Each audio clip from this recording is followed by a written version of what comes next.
Hello there, I'm Colonel Failure, and this is A-Train 9, Revision 3, which is about as a catchy title as you could ever hope to come across. So, in parallel to Train Fever, which I've been running for a good 30 episodes or so now, I've decided to branch out, as it were, into an additional train simulation game. Now, I prefer driving trains from a remote perspective, in the sense of setting them up and leaving them to go about their business, rather than actually getting my hands on the controls. So, in this case, A-Train 9, I played the original A-Train on the Amiga, probably back in the early 90s. And having come from a railroad tycoon kind of experiential background before then, I found it to be a slightly refreshing change of pace. Not because it's better particularly, but because it just does things differently. Now, I understand that the Steam version of A-Train 9 version 3, revision 3, has had some negative comments so far, but that's largely based on the fact that the Japanese version of the game, for this is a Japanese game, has significantly more trains and rolling stock available, and so as such this one is a little bit limited. My understanding is that is due to licensing issues, as is so often the case when you try to do anything that reproduces reality, but it doesn't interfere too much with the game overall. So rather than using one of the standard maps that come with the game experience, I've decided to create my own, rather than having kind of a pre-populated city from which to draw. I've opted to go for a bunch of what's the best way to describe it? An empty landscape apart from a couple of factories. And if you're unfamiliar with A-Train, the importance of factories will become very clear. So let's get going. I want a good mix of. So what we're seeing here is I'm on a blank canvas. Effectively, this is nothing but grassland. Now you can even use this as a map if you wanted to. It might be a bit dull. It might be interesting. I don't know, but that's not where we're going to go. Instead, you can customize your map experience and then get it to create it for you. So 60% land. That might be overkill. Let's add a bit more sea. Let's go with 40% sea and 10% mountains. Mountains annoy the hell out of me. And as anybody who's seen me play Train Fever will testify, nothing I hate more than making flipping tunnels. Let's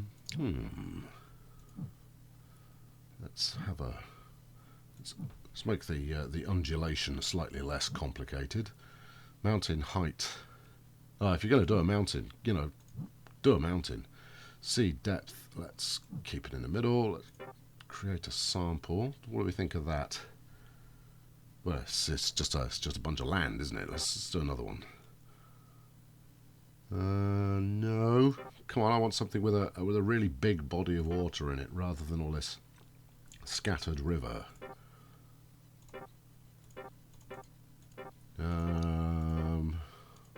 To be honest, I'm just clicking the button now. Anything could happen. That one, okay, I quite like that. That's fun. That's actually, with all those mountains on those islands there, that's going to be quite challenging. Okay, well, quite challenging are us. Let's go. Yes. There we go. Right, okay, so we've got ourselves a bit of a map. That's a start. Now, let's build ourselves something relatively simple as a starting area. Let's have a look here. Of course, remembering how to move the map around is helpful. Okay, so this is more or less the middle of the map. Interesting. Oh, okay. Mouse wheel only scrolls you out so far. Right. I'll get to grips with the camera anytime soon. I want a nice, straightforward, relatively flat area to begin from, for reasons that will become apparent. Okay, now, I mean, what you can do from this point on, so this is actually the full game interface. So you start out with 500 million bucks in the bank. Quite why it feels the need to go into decimal places, I'm not entirely sure. But you've got them, so there you go. Yeah, you start out with 500 million, and believe you me, you can run through that in no time at all. But from the map editor, obviously you can stick in just about as much stuff as you like. You can make it owned by you or owned by the game, and there is a difference. Again, this will become apparent as we start playing. Right now, I'm just doing a little bit of setup. Now, once of course I can remember how to do this. I'm manufacturing. No, it's not manufacturing, is it? I want standard factories. Again, for reasons that will become clear. There we go, materials factories. Right, let's have a standard materials factory kicking about over here.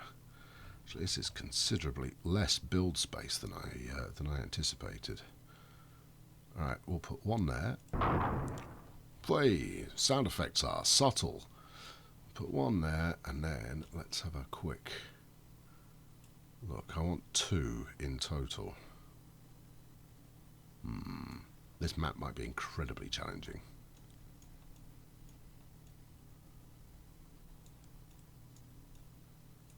Okay, we'll stick another one over here. Thank you. The placement of buildings making it sound like the world is ending. And obviously we're not going to get to it straight away, but, you know, let's... now, what's the rotate? Is there some obvious rotate? Z and X? No. Brackets? No. Ah, hold on. Interesting. It's, for those of you who want to know, it's repeatedly pressing the middle mouse button. Okay. Right, so how many's that I've placed now? That's 3, isn't it? Okay. Can you remember where you've put them? Can you? Yeah, there's one. We'll probably stumble across the others later on. And we'll stick one more up here. Let's just stick you in the corner. Now, I could leave it like that, I suppose. Let's go back for our original one again. In fact, I'm going to leave it like that. Okay, so with all of this done, we've got 4 factories up. We shall now save this as a new template when I can find the Save Template button. Save an unfinished map. There we go. Save as a new file. Yes, let's give it a name. The typical thing to do would be to name it after oneself. So this is the Colonel's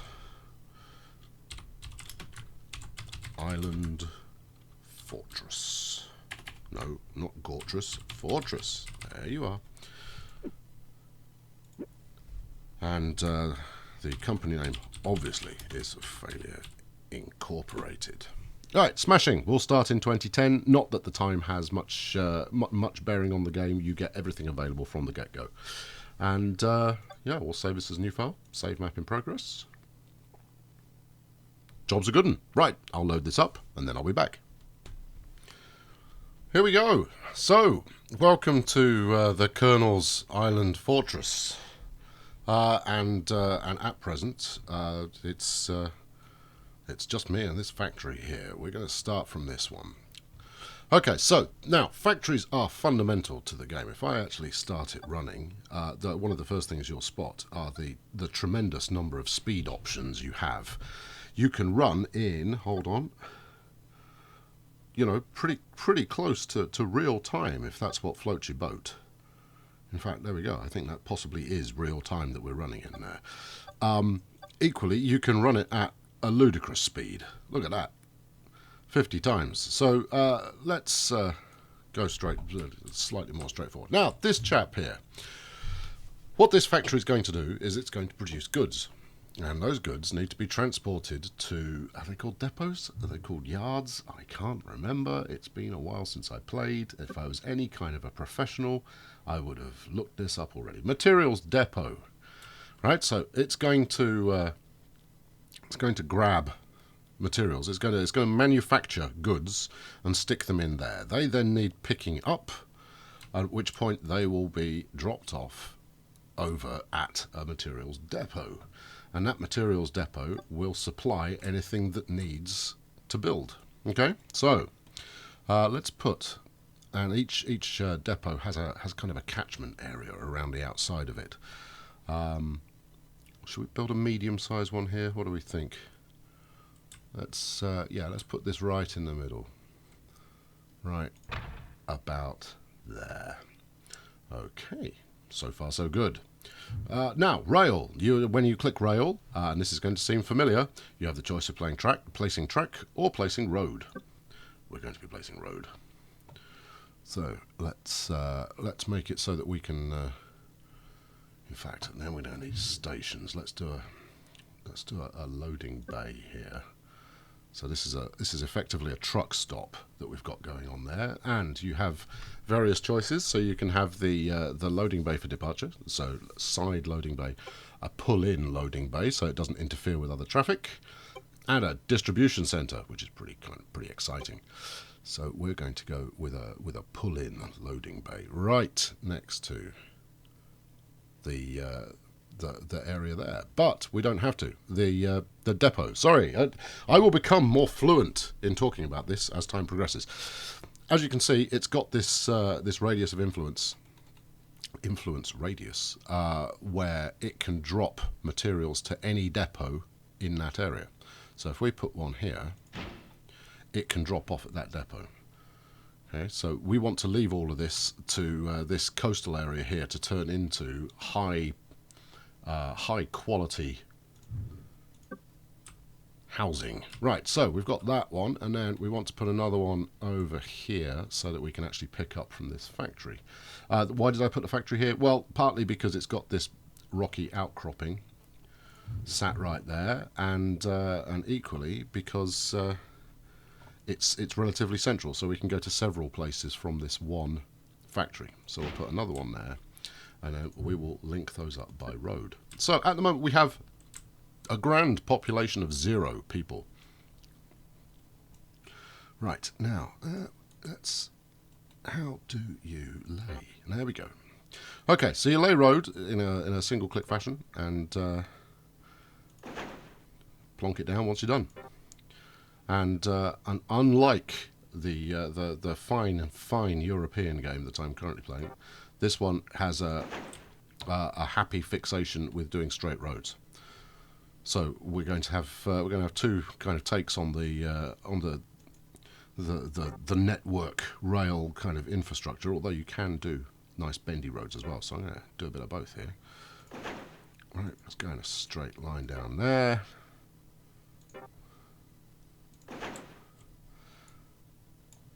Now, roads equally important, and you will see why shortly.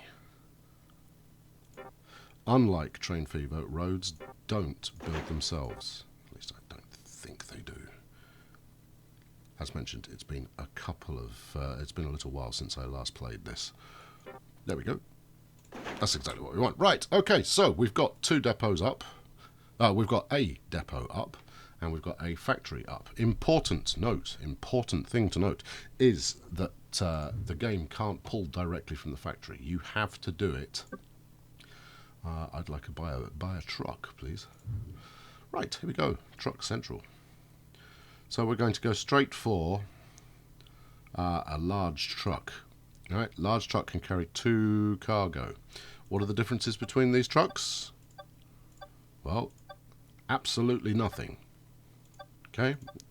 Oh, hold on. No, these ones are a little bit faster. Okay. Right, we'll go with the slightly faster one. But look, it's 260,000. It's going to cost us to pick up one of these. So, yeah, thank you very much. Confirm sale. No, we've got it already. Thank you. And then we load up the Timetable Assistant here. And what that does is it's going to allow us to make a decision of this truck every junction it comes to. Let's just skip past that one, because for the time being we want him to go straight on. Okay, so when he arrives at this particular terminal, we want it to stop and unload. Okay, and it's going to do that continuously. It's going to do it forever. So with no particular timetable. This is, I mean, one of the most powerful things the game has is the ability to set actual timetables by time of day, which is incredibly cool. It will do nothing. No, unload, stop. Thank you. The one limitation to this is that it will do it every time, right? So in this case, because it's circled back on itself, we've told it that we want to stop both sides, despite the fact that it's doing a loop around the end. Now, I might build a little bit more road in the future and get this truck to go round the outside, so it only passes through this this drop-off point once. You'll see what I mean. Okay, so when we get to this junction, we want to go left. Please. In your own time. You know, if there were some GTA options in there along the lines of ignore traffic lights. So it's now going to trundle up to the factory because it has no choice in the matter. It's just going to continue going straight until it gets there. In fact, can we zoom in? There you go. That's the level of fidelity you get from this. But you know, it's kind of cute. It's somewhat sort of cell shaded. And over here we shall load, please. Off you trot. So equally, I could set a departure time, or whether I want it to pass through, or set an individual departure time, but as it turns out, I don't. So the factory has already started producing these goods, which manifest themselves as these kind of crate chaps here. On you go. And this is what everything is made of. So other than the depots and trucks and that kind of stuff, all buildings are made out of these little crates, and therefore getting those crates to where they're needed is absolutely vital. So when we get to this junction, we are going to want to turn right, please. There we go. And here we go. Stop and unload. It already remembered what it was, so I can close the Timetable Assistant, and this truck will now continue with its mission. It's a little inefficient stopping both sides, but when it unloaded, it stuck the two pieces of goods into this depot here. Now, what's happened? Nothing. Nothing has happened. This truck will continue merrily on its way, and eventually the people of the world will hear that there are resources available for them to build themselves a bright new future, if they turn up. So here we go. Here he comes back with his second load. It is quite inefficient stopping both sides. If I were to put one of the larger truck stops there, so the full off-road truck stop, then that would work significantly better, because he'd pull in and then pull back out again. But, you know, this works too. So everything that you could possibly build has a different cost associated with it. Here we go. Unload. Smashing. And there we go. Okay, right. I think we're ready to play for real. I'm pretty sure we're ready for play for real now. We've got our one truck running. So none of this has cost me anything. This is still kind of map editing. Just as a way of showing you what's going on. And actually that's kind of cool, because it allows you to set up effectively the full game, so you could set up wacky scenarios or whatever else you fancied, without any real without running risk of a cost. It's effectively playing in sandbox mode, so you can build the kind of the transport network of your dreams. The other thing that's kind of cool is it replicates day and night cycle. It replicates seasonal cycle, so we'll get snow during the winter, we'll get glorious sunshine in the summer. It's all kind of cool. So I'm going to save this now, and in the next episode we'll go for real, and we may see the world starting to build up. So why not tune in then and see how we get on. My name is Colonel Failure, as I'm sure you know, and this has been A-Train 9 version 3. Thanks very much for tuning in. Please do like and subscribe if you like this kind of thing and haven't yet subscribed, and I'll catch you next time. Cheerio. Bye.